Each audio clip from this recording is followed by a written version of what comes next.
Olá pessoal, eu sou Fernando, sou aluno do curso de Pedagogia da Univesp, aqui do Polo de Dracena, da turma de 2017. Eu estou aqui para a gente apresentar um pouco do nosso trabalho que a gente fez, o trabalho de conclusão de curso, que teve o tema como uso de jogos e brincadeiras no processo de alfabetização. Eu vou falar para vocês um pouquinho da introdução e dos objetivos deste trabalho que fizemos, tá? Então, esse trabalho, de certa forma, busca apresentar algumas constatações e problematizações que a gente encontrou nas atividades da educação infantil que utilizam os jogos e brincadeiras quando são voltados para auxiliar os alunos que estão iniciando ali o seu processo de alfabetização, né? E por que a gente escolheu esse tema? Bom, para nós, após uma extensa pesquisa bibliográfica, né, concluímos que esse tema ele é de grande relevância e seu conteúdo ele pode assim contribuir de uma forma muito significativa para o processo de aprendizagem. Um dos motivos é porque essa questão do brincar, né, ela já está no íntimo da criança, né, e com essas brincadeiras elas são capazes de se desenvolver ainda mais. Capaz de pensar melhor, de se relacionar com os demais melhor, né? E, sobretudo, elas também podem criar os seus próprios desafios e, assim, podem superá-los, né? De uma certa forma. Como diz um dos autores, né? Que nós utilizamos para produzir esse trabalho, né? Que, no caso, é o Queiroz. Ele fala assim que a brincadeira ela é uma atividade física ou mental que se faz de uma maneira espontânea e que proporciona prazer a quem executa, né?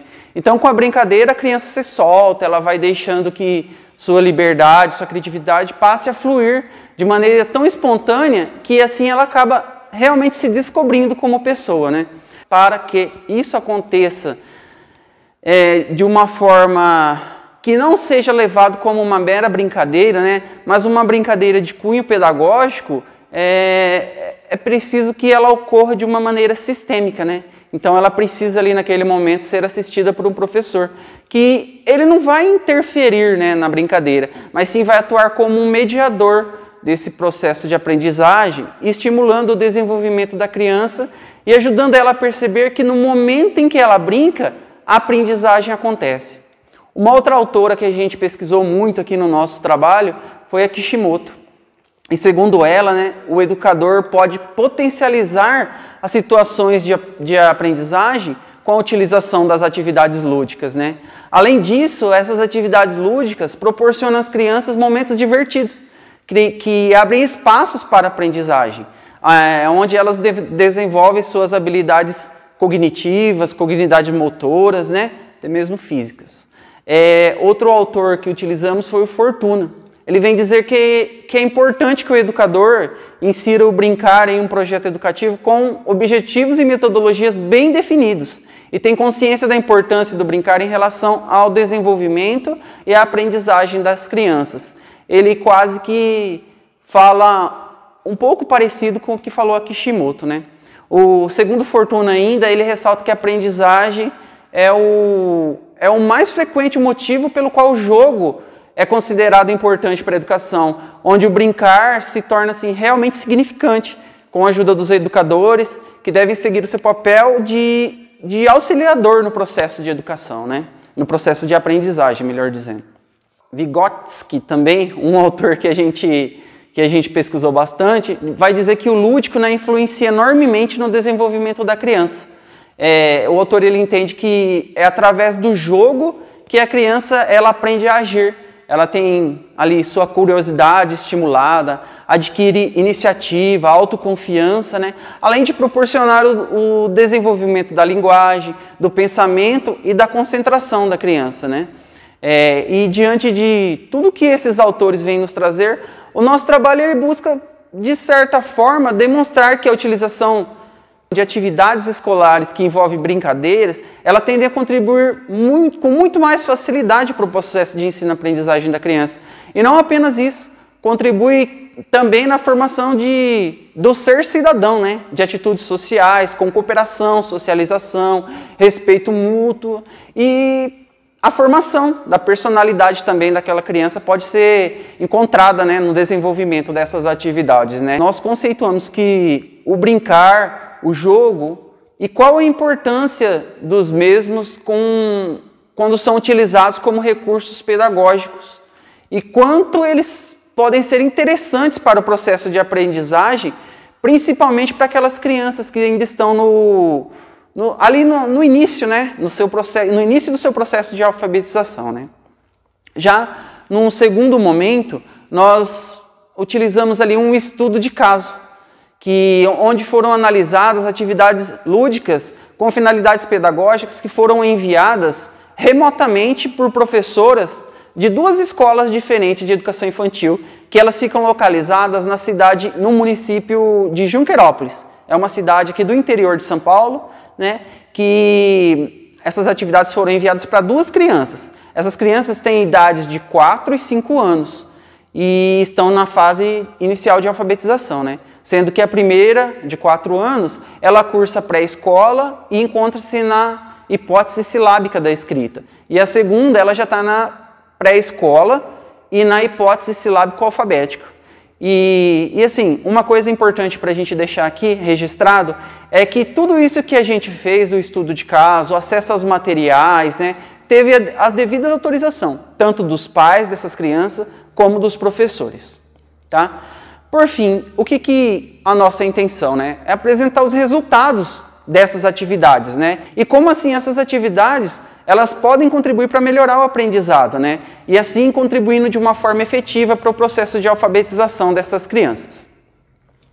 O objetivo geral do nosso TCC, né, o objetivo norteador do presente trabalho aqui apresentado, é analisar e avaliar como essas atividades lúdicas desenvolvidas por essas professoras dessas escolas que ficam na cidade de Junquerópolis, voltadas ao ensino infantil, como que elas viabilizam os processos de ensino-aprendizagem voltado à alfabetização durante esse tempo que nós estamos vivendo agora, que é a pandemia, né? Onde muita coisa mudou, né? As atividades estão ali sendo encaminhadas por aplicativos de mensagem ou de alguma outra forma mesmo material físico é enviado para os pais em casa e eles fazem essas atividades com os seus filhos. Então a gente buscou viabilizar analisar, né, e avaliar como essas atividades estão sendo aproveitadas, né, de uma certa forma. Eu sou Ronaldo Franco e agora vou falar sobre os aspectos teóricos e metodológicos do TCC. A metodologia aplicada para fazer o trabalho do nosso TCC foi uma ampla pesquisa de autores como Vygotsky, Emília Ferreiro e Kishimoto. Agora vamos falar sobre as hipóteses da escrita. As hipóteses da escrita são divididas em 4. A pré-silábica, a silábica alfabética e a alfabética. A pré-silábica ela é dividida em 2 níveis. No nível 1, a criança fará grafismos separados entre si, às vezes compostos por linhas curvas. Haverá também grafismos ligados e ondulados. Nessa fase, os grafismos são muito iguais, porém a criança consegue achar alguma diferença neles. No nível 2, o grafismo é um pouco mais elaborado, bem parecido com a nossa letra já convencional. É uma fase de grande avanço, porque a criança começa a perceber que com o mínimo de grafismo ela consegue escrever algo. A hipótese silábica se caracteriza principalmente pela tentativa da criança de dar um valor sonoro a cada letra da escrita. É um grande avanço para a criança, onde cada letra equivale a uma sílaba. Na cabeça da criança nesse momento, cada letra vale uma sílaba. Então, para escrever uma palavra com uma letra, com uma sílaba, uma letra. Com 2 sílabas, 2 letras.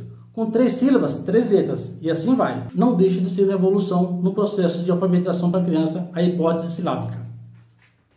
Na hipótese silábico-alfabética, a criança fará uma análise que vai além da sílaba. É um momento muito difícil, porém enriquecedor para a criança, pois ela terá que coordenar inúmeras hipóteses elaboradas nas fases anteriores. Momento no qual que ela passa a perceber que com uma consoante e uma vogal, ela forma uma sílaba. Que com uma ou mais sílabas, ela forma as palavras. Essas palavras, nesse momento, já são mais elaboradas, bem semelhantes à linguagem convencional. Nesta fase da escrita, a criança consegue escrever bem próximo da linguagem convencional. Desta forma, já é um avanço muito grande em seu processo de alfabetização. Na hipótese alfabética, a criança já transpôs a barreira do código. Ela já consegue fazer uma análise sonora dos fonemas das palavras que ela vai escrever. E ela já escreve algumas palavras, umas corretas, outras com pequeno erro de ortografia. É uma fase muito importante no processo de alfabetização da criança, pois os erros que precisam ser corrigidos são apenas ortográficos. Descrevendo jogos e brincadeiras em tempos de pandemia. Dentre as brincadeiras lúdicas aplicadas às crianças durante a pandemia de Covid-19, o grupo escolheu 3 para o estudo de caso que embasou o TCC do grupo, sendo elas: pular corda cantando parlenda e contando os números de 1 a 50, pular corda cantando parlendas e citando o alfabeto, o bingo alfabético e a caixa de areia de Montessori. Agora vamos para as atividades lúdicas praticadas pelas crianças no período da pandemia. Primeiramente, a professora manda um material impresso. Depois, a professora manda um vídeo via WhatsApp explicando detalhadamente como fazer a brincadeira. Cabe aos pais preparar todo o material. E a primeira brincadeira enviada para a criança de 5 anos que encontra-se na pré-escola foi pular corda cantando uma parlenda e após contar os números de 1 a 50. Após preparar o material, foi feita a atividade. A criança pulava a corda, cantava a parlenda e depois começava a contar os números. Isso foi repetido várias vezes. Em alguns momentos, a criança errava, aí voltava novamente. Começava a parlenda, que é a saladinha, e acabava a parlenda e ia para os números.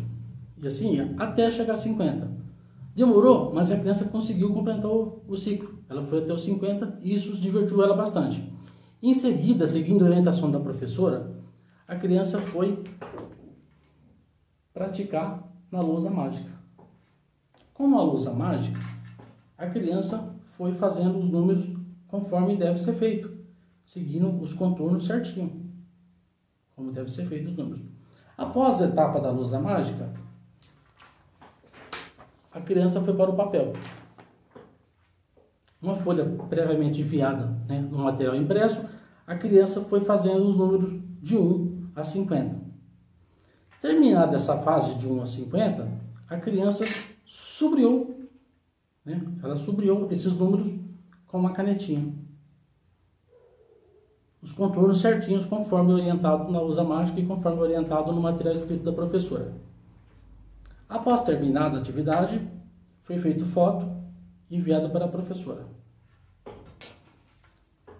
Idêntico também, a professora mandou uma outra parlenda, onde a criança teria que cantar essa parlenda, só que agora ela ia citar o alfabeto e não mais os números. Ela cantava a parlenda pulando corda, quando acabava a parlenda, ela começava a citar o alfabeto. A parlenda era suco quente. Então ela cantava essa parlenda, acabou, ela ia A, B, C, D, até ela errar. Ela errar, ela voltava. A criança repetiu o processo várias vezes, até o final do alfabeto. E ela conseguiu ir até o final. É importante que a criança treinou muito e ela conseguiu. E do mesmo jeito com os números, ela foi para a lousa mágica. Conforme a orientação da professora, foi para a lousa mágica. Com uma lousa mágica e uma canetinha, ela foi fazendo as letras conforme deve ser feito, seguindo a ordem certa, a direção certa, a forma certa de fazer as letras. Após a etapa da lousa mágica, a criança foi para o papel, conforme a orientação da professora. No papel, novamente, ela copiando, ela ia fazendo as letras, preenchendo os quadradinhos, fazendo as letras. Ela foi fazendo o alfabeto inteirinho. Acabando essa fase, com a canetinha novamente, ela contornou as letras, realçando as letras, ficando bem realçadas. Isso foi filmado e também encaminhado para a professora. Uma atividade muito interessante, porque mesmo que uma criança esteja numa idade silábica alfabética, que é o caso da criança em questão, algumas letras ela não consegue fazer de forma correta ainda, e erra em outras. E ela treinando dessa maneira, com a lousa mágica, e praticando várias vezes como ela praticou, ela aprimora e melhora ainda mais. A segunda brincadeira lúdica praticada pela criança de 5 anos que encontra a fase silábica alfabética foi o bingo alfabético. Igual à brincadeira anterior, a professora mandou um material impresso, Depois mandou um vídeo explicando e dando exemplo de como fazer a brincadeira. Mas ficava a critério dos pais incrementar ou, né, fazer de uma maneira que fique mais fácil para cada criança. Pensando nisso, os pais escolheram fazer com animais. Escolheram cartelinhas com animais para ficar mais fácil. Animais conhecidos, né? Que a criança já conhece. E a brincadeira foi feita assim. Os pais ficavam com um potinho com as letras, aí sorteava uma letra, aí a criança olhava na cartela dela se tinha letra ou não. Se tinha a letra sorteada, conforme a orientação da professora, a criança vinha e sublinhava.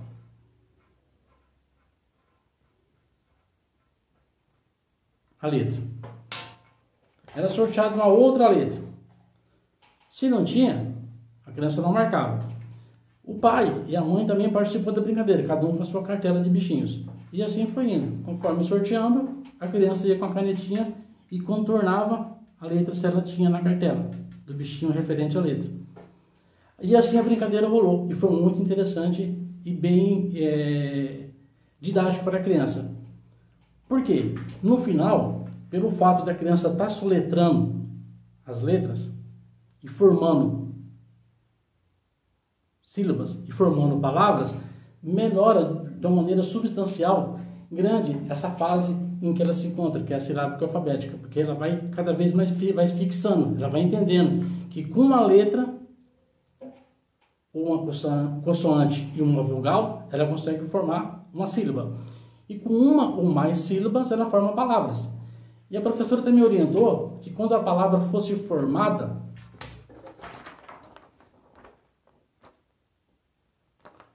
após a palavra formada, a criança teria que citar a primeira letra do bichinho, ou da palavra, e a última.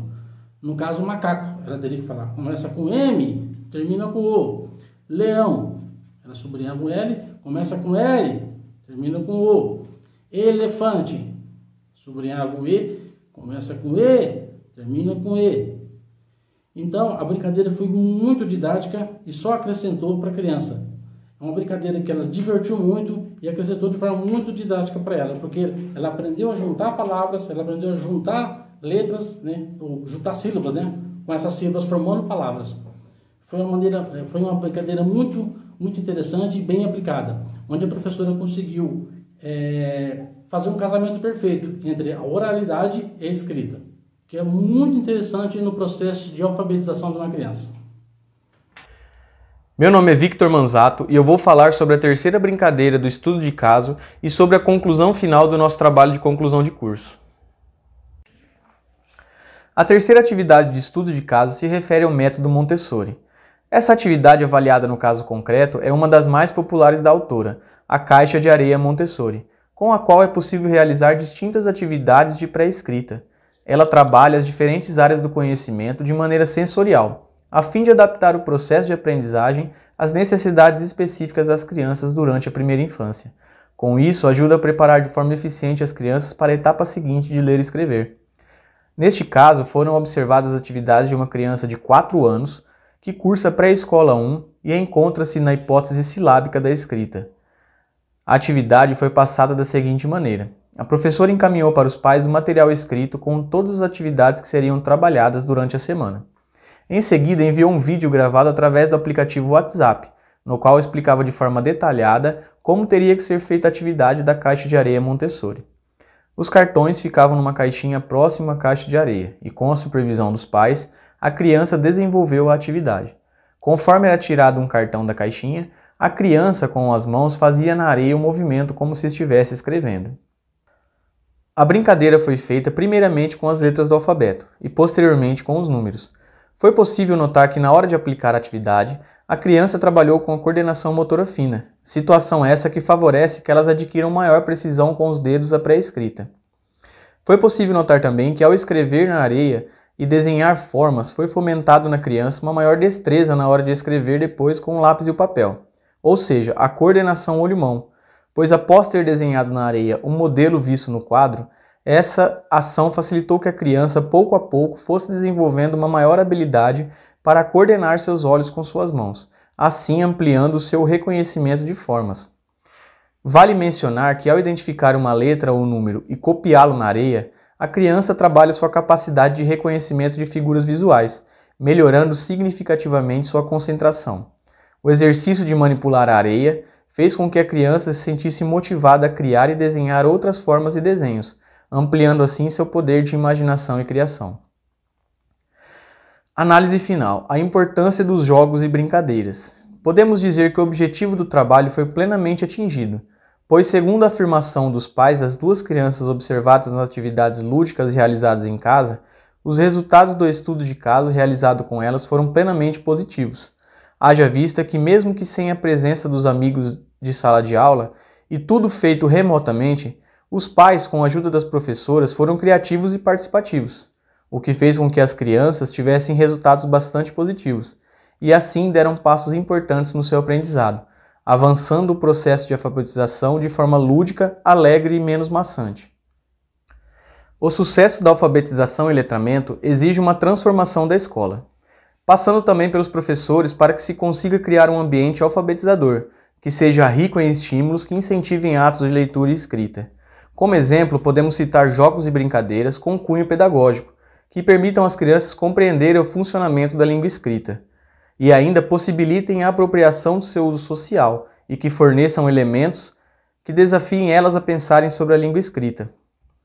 Pode-se dizer que o lúdico utilizado no processo de alfabetização instiga, desafia e motiva a criança, fazendo com que ela descubra e construa o seu conhecimento, sendo que a criança motivada fica mais criativa, e assim ela sonha, fantasia e às vezes cria seu mundo de faz de conta, e assim, se divertindo e brincando, a criança avança e melhora de forma considerável no seu processo de alfabetização. Dentro deste contexto, é sempre importante ressaltar que a motivação é o fator que leva o ser humano a aprender, e com a criança não é diferente. É preciso motivá-la a querer aprender, e assim fazê-la ter sucesso na aquisição do conhecimento. Então caberá aos professores e aos pais esse papel, principalmente no atual momento que estamos vivendo, em razão da distância física. Vale lembrar que o desenvolvimento humano ocorre em níveis biológicos, psicológicos e sociais. Esse processo de acumulação de conhecimento não pode ser estático, ele precisa ser dinâmico e inovador. A cada novo conhecimento, a criança revê suas aprendizagens já construídas. Desta maneira, estabelece relações entre as anteriores e as novas, e não para de aprender. Assim sendo, para que a criança tenha cada vez mais motivação em aprender atualmente, o lúdico, mais precisamente os jogos e brincadeiras, podem ser os melhores recursos pedagógicos para o trabalho com crianças na fase de alfabetização. Portanto, o uso de jogos e brincadeiras no processo de alfabetização é de grande relevância para as crianças, uma vez que, sendo o professor criativo, ele conseguirá propor atividades que possam conciliar a oralidade com a escrita, ao invés de privilegiar apenas a escrita, pois assim acaba deixando de lado aquilo que realmente o aluno sabe ou tem interesse em fazer. Acreditamos que, dando mais espaço para as atividades lúdicas, onde a criança possa trabalhar a oralidade por meio de interações com outras crianças, ou mesmo em casa com os pais e familiares, no caso do atual momento, poderá haver um estímulo maior para o melhor desenvolvimento da criança em todos os aspectos, sejam eles cognitivos, físicos ou psicológicos. Para finalizar nosso trabalho, vamos usar uma citação de Kishimoto, que diz: utilizar o jogo na educação infantil significa transportar para o campo do ensino-aprendizagem condições para maximizar a construção do conhecimento, introduzindo as propriedades do lúdico, do prazer, da capacidade de iniciação e ação ativa e motivadora. Muito obrigado!